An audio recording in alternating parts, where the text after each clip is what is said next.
Parte 3. Arrojado al abismo. Abril de 1836 a abril de 1839. Si eres arrojado al abismo, si las bravas olas conspiran contra ti, si el viento huracanado se hace tu enemigo, si los cielos se ennegrecen y todos los elementos se combinan para obstruir la vía, y sobre todo, si las puertas mismas del infierno se abren de par en par para tragarte, entiende, hijo mío, que todas estas cosas te servirán de experiencia y serán para tu bien. Doctrina y Convenios, capítulo 122, versículo 7.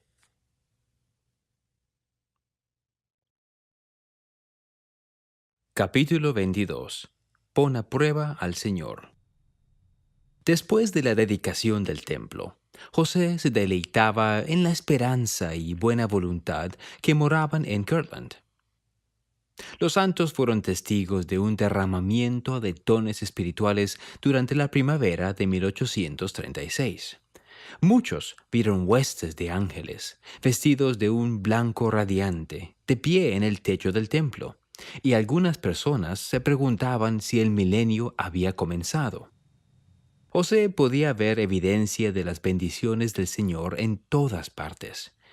Cuando se mudó a Kirtland 5 años antes, la iglesia estaba desorganizada e ingobernable. Desde entonces, los santos habían aceptado la palabra del Señor más plenamente y habían transformado una simple aldea en una fuerte estaca de Sión.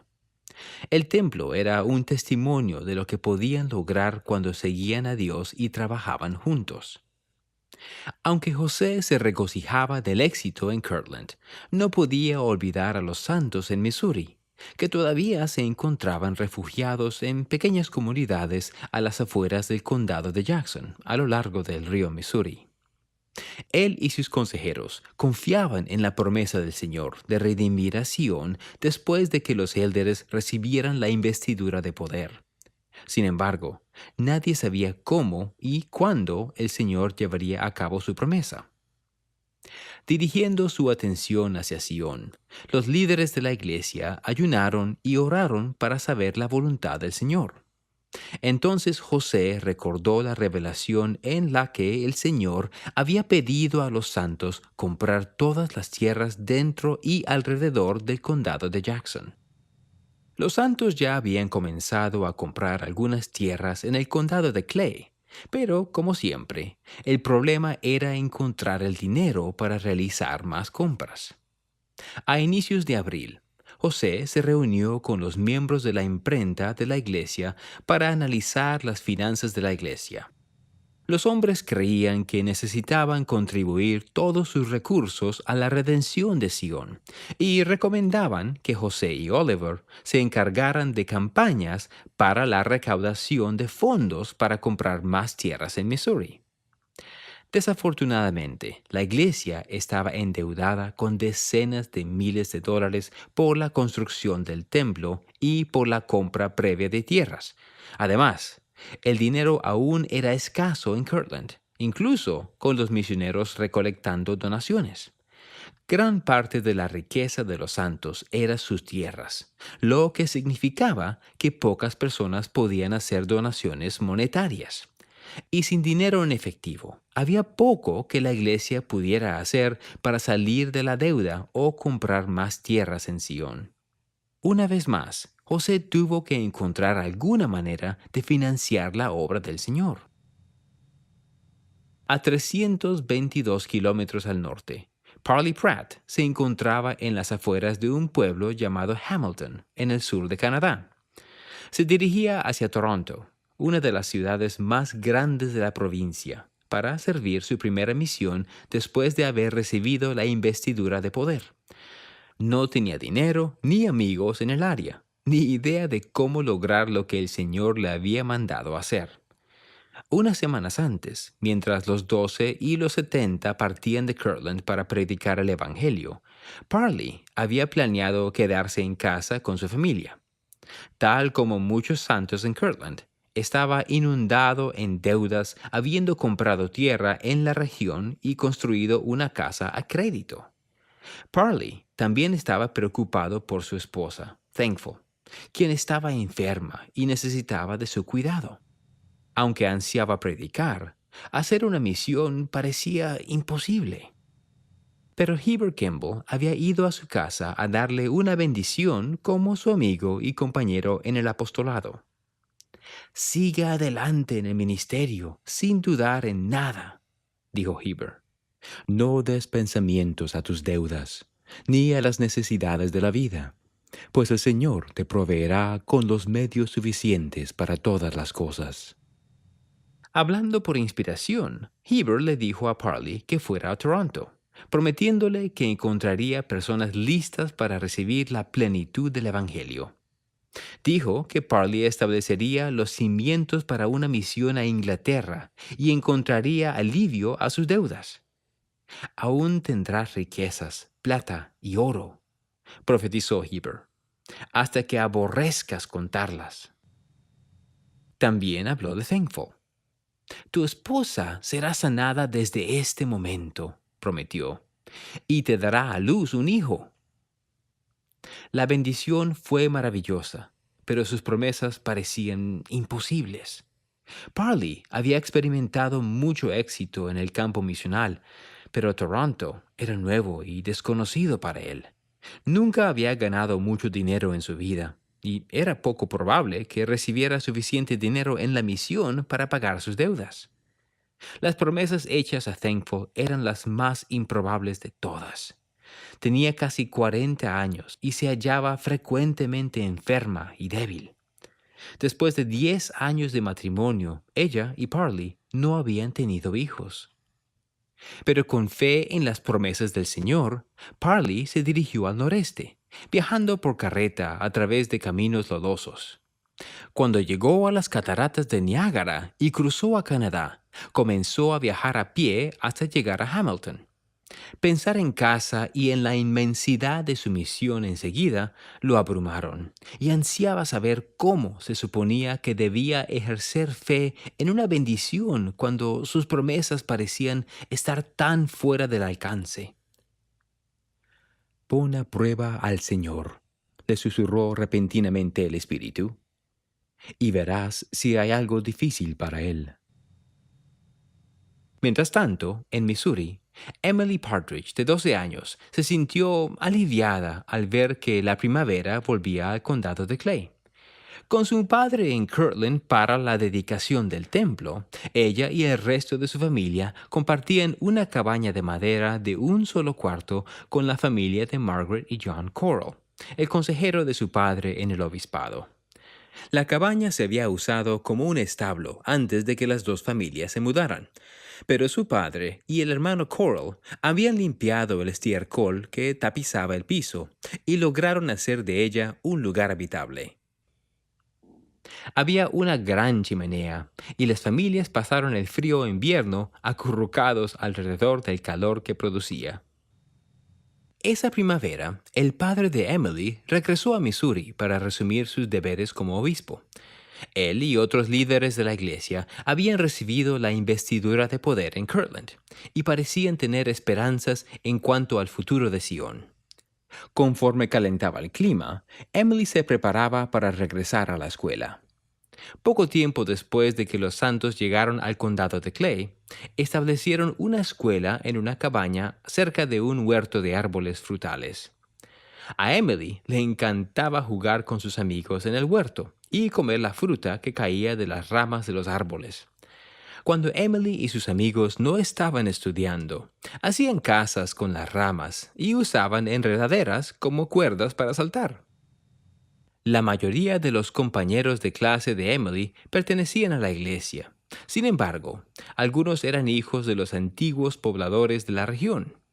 Ellos generalmente vestían mejor que Emily y que los otros niños pobres, y algunos se burlaban de la ropa deshilachada de estos pequeños santos. Pero, por lo general, todos se llevaban suficientemente bien, a pesar de sus diferencias. No sucedía lo mismo en el caso de sus padres. A medida que más santos se mudaban al condado de Clay y compraban grandes extensiones de tierra, los antiguos pobladores empezaban a sentirse incómodos e impacientes. Inicialmente dieron la bienvenida a los santos al condado, ofreciéndoles refugio hasta que pudieran regresar a sus hogares al otro lado del río. Nadie esperaba que los miembros de la iglesia establecieran un hogar permanente en el condado de Clay. Al principio, la tensión que existía entre los santos y sus vecinos afectaba muy poco la rutina diaria de la escuela de Emily. Pero a medida que transcurría la primavera y sus vecinos se volvían más hostiles, Emily y su familia temían que la pesadilla del condado de Jackson se repitiera y que de nuevo quedaran sin un hogar. Al continuar con su viaje al norte, Parley pidió al Señor que le ayudara a llegar a su destino. Poco tiempo después, conoció a un hombre que le dio $10 y una carta de presentación a un hombre en Toronto llamado John Taylor.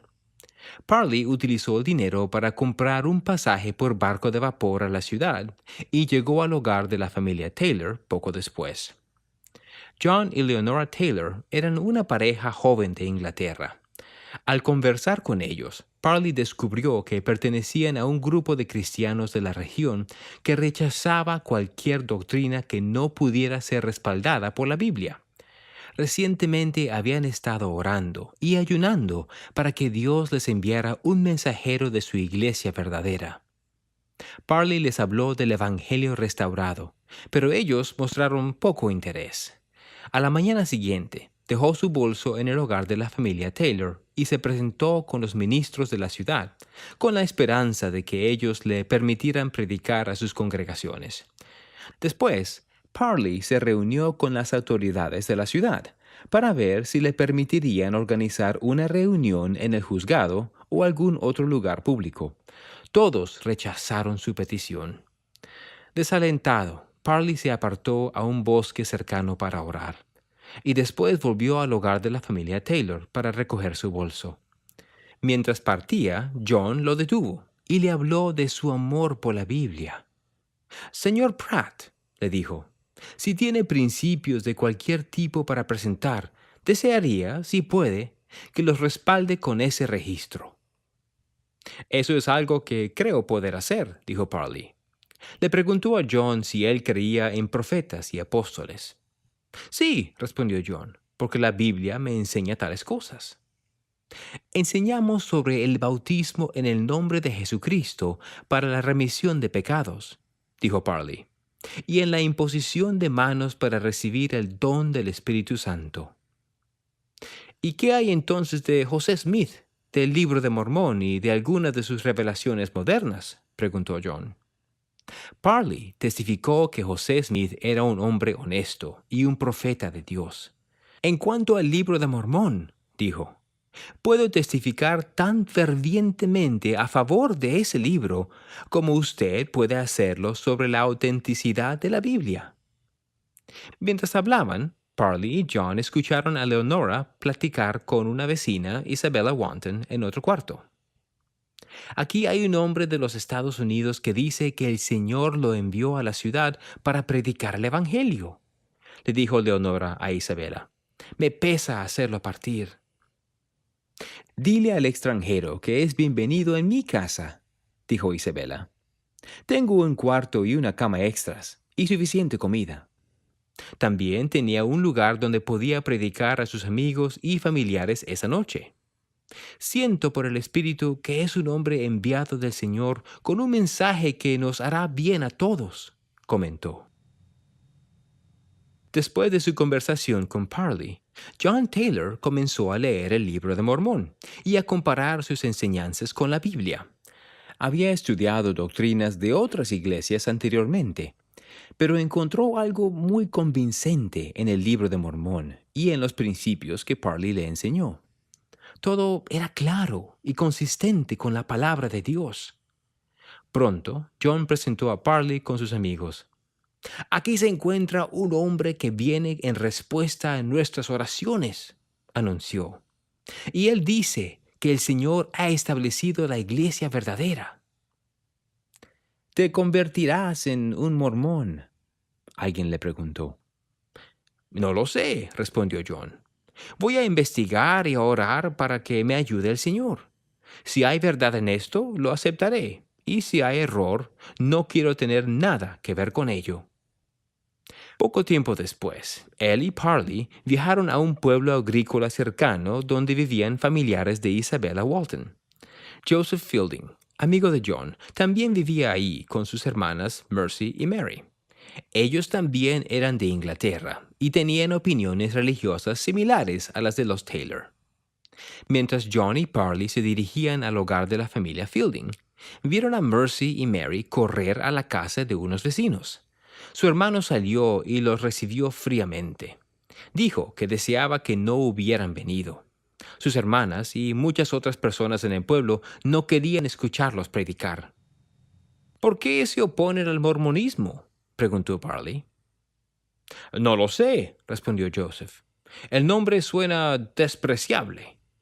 Dijo que no estaban buscando nuevas revelaciones ni cualquier doctrina que contradijera las enseñanzas de la Biblia. Ah, dijo Parley, si eso es todo, pronto eliminaremos sus prejuicios. Le dijo a Joseph que llamara a sus hermanas de regreso a la casa. Sabía que había una reunión religiosa en el pueblo esa tarde y quería predicar en esta. Cenaremos con ustedes y luego todos iremos juntos a la reunión, dijo Parley. Si tú y tus hermanas están de acuerdo con esto, aceptaré predicar el antiguo evangelio de la Biblia y omitiré todas las nuevas revelaciones que estén en contra. Esa tarde, Joseph, Mercy y Mary Fielding se sentaron en un cuarto lleno de personas y quedaron cautivados por el sermón de Parley. Nada de lo que dijo sobre el Evangelio restaurado o el Libro de Mormón contradecía las enseñanzas de la Biblia. Poco tiempo después, Parley bautizó a las familias Taylor, Fielding y suficientes personas en la región para organizar una rama. Las promesas del Señor en la bendición de Heber habían empezado a cumplirse, y Parley estaba ansioso por regresar a su hogar con Thankful. Se acercaba la fecha para pagar sus deudas y todavía tenía que reunir el dinero para pagarlas. Al partir a Kirtland, estrechó las manos de sus nuevos amigos. Uno por uno pusieron dinero en sus manos, sumando cientos de dólares. Era suficiente para pagar sus deudas más urgentes. Cuando Parley llegó a Kirtland, vio que Thankful se encontraba sana, el cumplimiento de otra de las promesas del Señor. Después de haber pagado algunas deudas, Parley recolectó folletos y copias del Libro de Mormón y regresó a Canadá para continuar con su misión, esta ocasión llevando a su esposa. El viaje agotó a Thankful, y cuando los santos en Canadá vieron lo débil que estaba, dudaron que estuviera lo suficientemente fuerte para dar a luz al hijo prometido en la bendición dada a Parley. Sin embargo, poco después, Parley y Thankful estaban esperando a su primer hijo. Mientras los Pratt se encontraban fuera, sus amigos, Caroline y Jonathan Crosby, rentaron su casa en Kirtland. Los Crosby eran una pareja joven que se habían mudado a Kirtland algunos meses antes de la dedicación del templo. A menudo se reunían con amigos para adorar, cantar himnos o comer juntos. Con el templo terminado, más santos se estaban mudando a Kirtland. Había suficiente tierra en la región, pero mucha parte de ella estaba sin desarrollar. Los santos se apresuraban para construir más casas, frecuentemente a crédito, ya que no había mucho dinero en la comunidad. Pero no podían construir lo suficientemente rápido para hospedar a las nuevas personas que llegaban. Así que las familias que ya estaban establecidas solían abrir las puertas de sus hogares a estas personas o les rentaban cuartos que tenían de sobra. Como las viviendas en el pueblo eran escasas, John Boynton, uno de los apóstoles, se dirigió a los Crosby para ver si le rentarían la casa de los Pratt a su familia. Les ofreció más de lo que ellos pagaban a los Pratt. Era una oferta generosa, y Caroline sabía que ella y Jonathan podían usar ese dinero para ayudarles a pagar la casa que estaban construyendo. pero disfrutaban mucho convivir solos, y Caroline estaba ahora embarazada con su primer hijo. Si se salían de la casa de los Pratt, tenían que mudarse con su vecina anciana, Sabre Granger, que solo tenía un cuarto en su pequeña cabaña. Jonathan le pidió a Caroline que tomara la decisión de mudarse. Caroline no quería dejar la comodidad y el espacio del hogar de los Pratt, y estaba renuente en cuanto a mudarse con la hermana Granger. El dinero no le preocupaba tanto, sin importar cuánto ella o Jonathan lo pudieran utilizar. Pero saber que estarían ayudando a la numerosa familia Boynton a reunirse en Kirtland valía el pequeño sacrificio que Caroline tenía que hacer. Después de varios días, le dijo a Jonathan que estaba dispuesta a mudarse. A finales de junio, William Phelps y otros líderes de la iglesia en el condado de Clay escribieron al profeta para hacerle saber que las autoridades locales habían convocado a los líderes de la iglesia al juzgado, donde hablarían del futuro de los santos en su condado. Las autoridades hablaron con calma y amabilidad, pero sus palabras no dieron cabida para llegar a un acuerdo. Dado que los santos no podían regresar al condado de Jackson, las autoridades recomendaron que buscaran un nuevo lugar para vivir en donde pudieran estar solos. Los líderes de la iglesia en el condado de Clay acordaron irse en lugar de arriesgarse a otra violenta expulsión. Las noticias destrozaron las esperanzas que tenía José de regresar al condado de Jackson ese año, pero no podía culpar a los santos de Missouri por lo sucedido. Ustedes están más familiarizados que nosotros con las circunstancias, respondió, y claramente han sido dirigidos sabiamente en sus decisiones con respecto a partir del condado. Con los santos de Missouri necesitando un nuevo lugar donde asentarse, José sintió aún más presión por recaudar dinero para comprar tierras. Decidió abrir una tienda de la iglesia cerca de Kirtland y pidió prestado más dinero para comprar bienes para vender allí. La tienda tuvo algo de éxito, pero muchos santos, sabiendo que José no les rechazaría crédito en la tienda, tomaron ventaja de su bondad y confianza. Varios de ellos también insistían en intercambiar por lo que necesitaban, lo cual complicaba obtener ganancias monetarias sobre los bienes.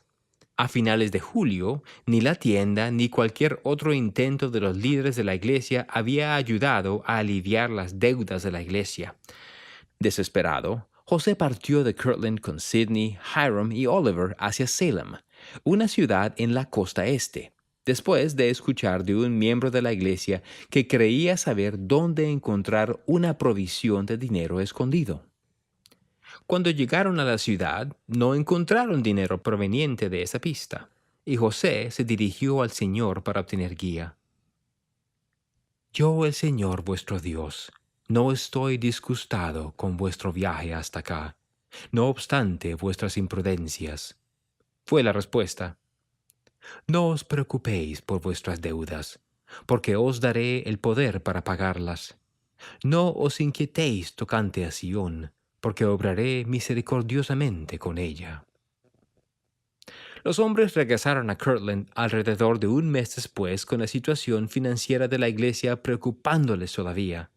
Pero José y sus consejeros propusieron un nuevo proyecto ese otoño que podría recaudar el dinero que necesitaban para Sión.